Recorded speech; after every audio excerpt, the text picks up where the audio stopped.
Unique math solution চ্যানেলে সবাইকে স্বাগত। আজ আমরা হাইট অ্যান্ড ডিস্টেন্সের 11 এবং 12 দাগ এই দুটো অঙ্ক কমপ্লিট করব। তোমরা যারা এই চ্যানেলে নতুন তারা চ্যানেলটাকে সাবস্ক্রাইব করে রাখো পরবর্তী ভিডিও নোটিফিকেশন পাওয়ার জন্য, এবং ভিডিওটা অবশ্যই প্রথম থেকে শেষ পর্যন্ত দেখবে, কারণ এই চ্যাপ্টারে অঙ্কগুলোকে খুব সংক্ষিপ্ত পদ্ধতিতে সমাধান করার চেষ্টা করেছি এবং তোমাদের ভালো লাগবে। 11 দাগের অঙ্কটা বলেছে যে একটি 5তলা বাড়ির ছাদের কোনো বিন্দু থেকে দেখলে মনুমেন্টের চূড়ার উন্নতি কোণ ও গোড়ার অবনতি কোণ যথাক্রমে 60 ডিগ্রি ও 30 ডিগ্রি। বাড়িটির উচ্চতা 16 মিটার হলে মনুমেন্টের উচ্চতা এবং বাড়িটি মনুমেন্ট থেকে কত দূরে অবস্থিত সেটা হিসেব করে লিখি। তাহলে আমাদের যেন এই চ্যাপ্টারের অঙ্কগুলো করতে গেলে অবশ্যই ছবি আঁকতে হবে, এবং ছবিটা আঁকা মানে প্রায় অর্ধেক অঙ্ক কমপ্লিট। তো প্রথমে চলো আমরা ছবিটা এঁকে নিই। এই ছবিটা এঁকেছি, দেখো। ধরো এখানে এসি হলো একটা 5তলা বাড়ি যার উচ্চতা 16 মিটার। এবার এই সি বিন্দু থেকে এই বিই হলো মনুমেন্ট, তার চূড়ার উন্নতি কোণ 60 ডিগ্রি এবং অবনতি কোণ 30 ডিগ্রি। তো এখানে দেখো, এই আমরা জানি কি উন্নতি কোণ ধরতে গেলে বা এই অবনতি কোণ ধরতে গেলে এই ভূমির সমান্তরালে একটা সরলরেখা প্রয়োজন। তাহলে এইটা আর এই রেখাটা সমান্তরাল, তাহলে এই কোণটা হলো 30 ডিগ্রি। এবার দেখো, যেহেতু এটা সমান্তরাল, তাহলে এই কোণটাও 30 ডিগ্রি, কারণ এই দুটো হচ্ছে একান্তর কোণ সমান। এবার এইটা ভূমি সমান্তরালে টানার ফলে এই যে কোণ উৎপন্ন হয়েছে এটা হচ্ছে উন্নতি কোণ, এটা হলো 60 ডিগ্রি। এখন আমরা ধরে নিচ্ছি যে মনুমেন্ট থেকে বাড়ির দূরত্ব এইটা ওয়াই মিটার, এবং মনুমেন্টটির উচ্চতা মানে এখান থেকে এই পর্যন্ত 16 প্লাস এক্স মিটার, এইটুকু আলাদা এক্স মিটার, আর এইটা 16 মিটার, এই কারণে 16 মিটার। এইটা সমান্তরাল, আর এটা বাড়ির উচ্চতা, তাহলে এখানেও একই দৈর্ঘ্য হবে, তাহলে এটা হবে 16 মিটার। তাহলে আমরা লিখবো যে পাশের চিত্রে ধরি মনুমেন্টের উচ্চতা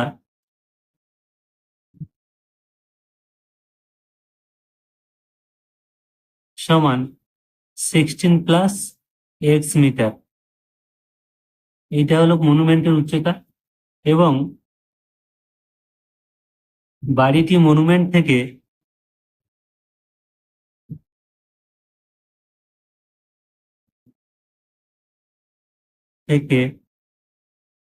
ওয়াই মিটার, এই যে ওয়াই মিটার দূরে অবস্থিত।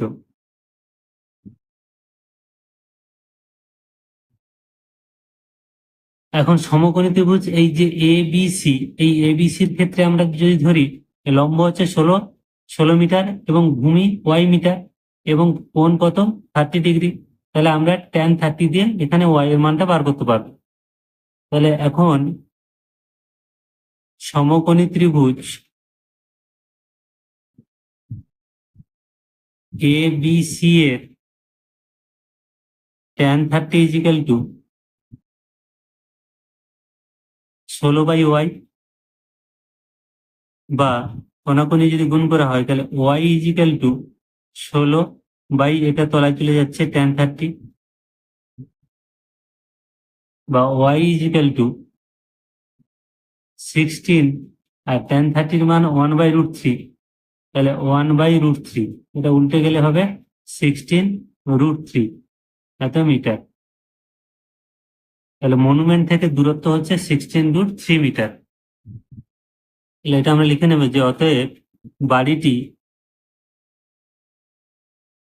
মনুমেন্ট থেকে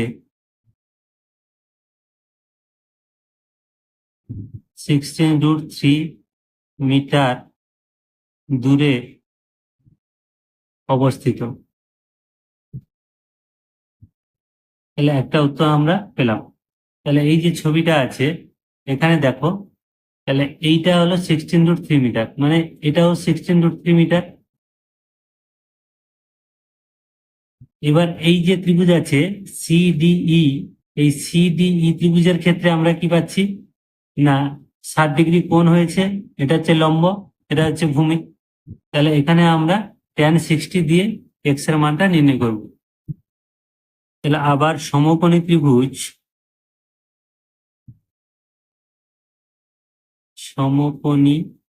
ত্রিভুজ সিডিই এর tan 60 is equal to x by y, বা এক্স ইজিক্যাল টু এটা কোন এটা মানে ওয়াই ইন্টু tan 60 ডিগ্রি।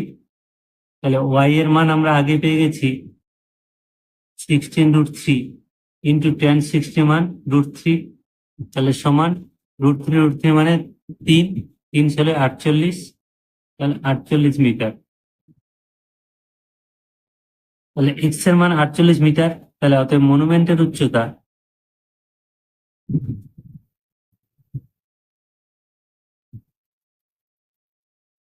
সমান এক্স প্লাস 16 ছিল, তাহলে মানটা যদি আমরা বসাই তাহলে 48 প্লাস 16 সমান 64 মিটার। তাহলে এটাই হলো অ্যান্সার। এবার 12 দাগে বলেছে দেখো 250 মিটার লম্বা সুতো দিয়ে একটি ঘুড়ি ওড়াচ্ছি। সুতোটি যখন অনুভূমিক রেখার সঙ্গে 60 ডিগ্রি কোণ করে থাকে এবং সুতোটি যখন অনুভূমিক রেখার সঙ্গে 45 ডিগ্রি কোণ করে, তখন প্রতি ক্ষেত্রে ঘুড়িটি আমার থেকে কত উপরে থাকে হিসাব করি, অর্থাৎ লম্ব দূরত্বটা আমাদের হিসাব করতে হবে। এদের মধ্যে কোন ক্ষেত্রে ঘুড়িটি বেশি উঁচুতে আছে সেটা নির্ণয় করতে হবে। যখন 60 ডিগ্রি কোণ করে তখন বেশি উঁচুতে, না যখন যখন 45 ডিগ্রি কোণ করে তখন বেশি উঁচুতে আছে, হিসেব করতে হবে। তার জন্য এক্ষেত্রে আমরা দুটো পাশাপাশি দুটো ছবি আঁকবো।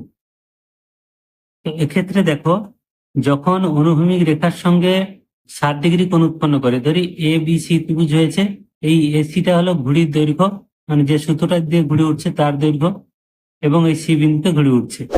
তাহলে এই যে লম্ব দূরত্ব, এইটা হলো ঘুড়িটি কত উপরে উঠছে।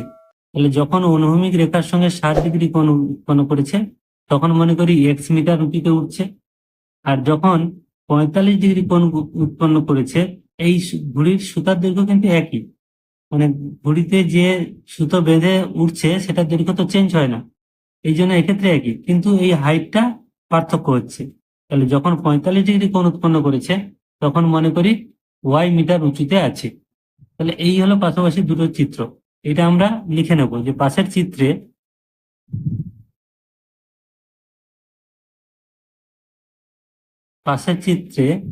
ধরি সুতোটি যখন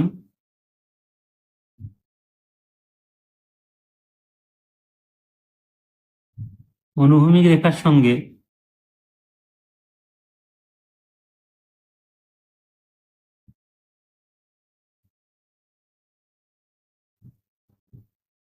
60 ডিগ্রি কোণ উৎপন্ন করে বা 60 ডিগ্রি কোণ করে,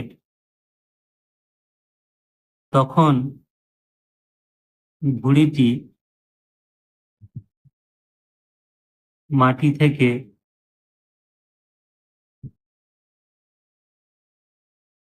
এক্স মিটার উঁচুতে থাকবে।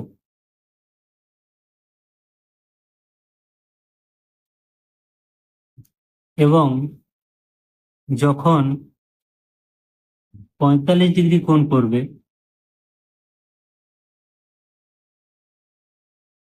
যখন 45 ডিগ্রি কোণ করে তখন ঘুড়িটি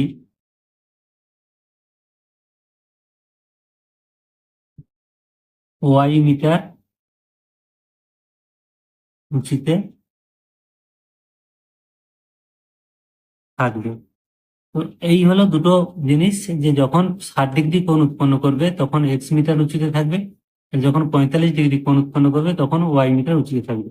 এবার আমরা এই দুটো ত্রিভুজ ধরবো, এই দুটো ত্রিভুজ ধরে একবার এক্স এর মান নির্ণয় করবো, একবার ওয়াই এর মান নির্ণয় করবো, সেখান থেকে পার্থক্যটা পাবো।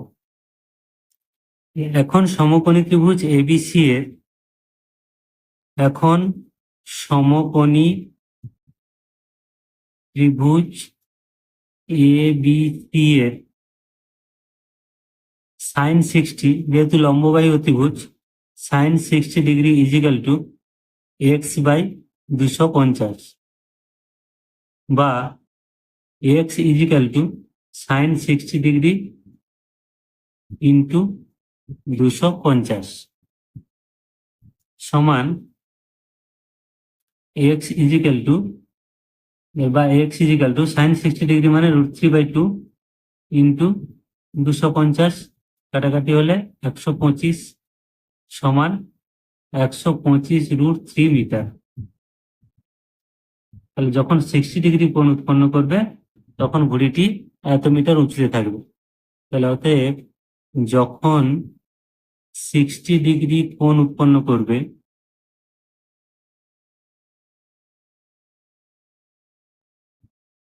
তখন 125 √3 মিটার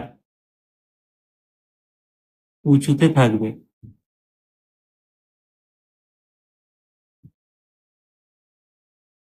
এবার আমরা ওয়াই এর মান নির্ণয় করব। এবার সমকোণী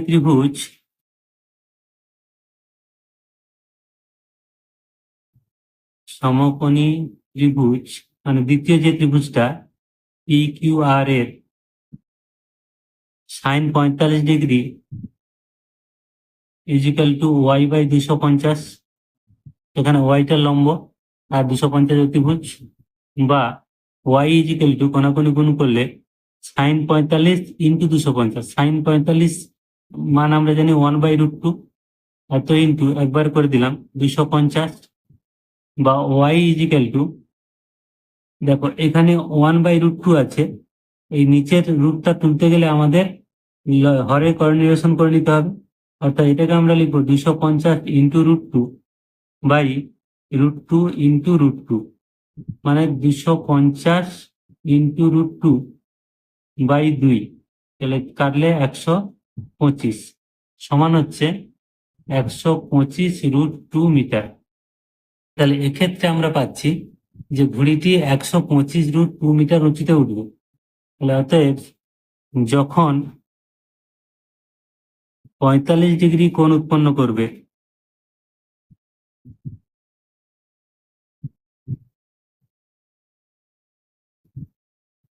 তখন ঘুড়িটি 125 √2 মিটার উঁচুতে থাকবে।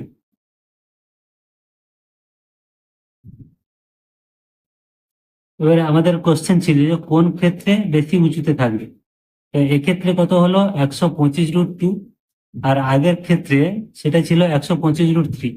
তার মানে যখন 60 ডিগ্রি কোণ উৎপন্ন হবে তখন উঁচুতে থাকবে বেশি, তাহলে অতএব প্রথম ক্ষেত্রে বেশি উঁচুতে থাকবে। অতএব প্রথম ক্ষেত্রে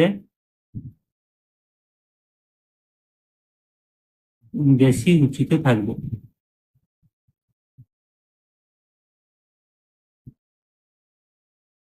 তাহলে এই হলো অ্যান্সার। তো এই ভিডিওতে আমরা দুটো অঙ্ক কমপ্লিট করলাম। ভিডিওগুলো ছোট করার চেষ্টা করছি যাতে তোমাদের দেখতে সুবিধা হয়। তো সবাই ভালো থাকবে, থ্যাংক ইউ।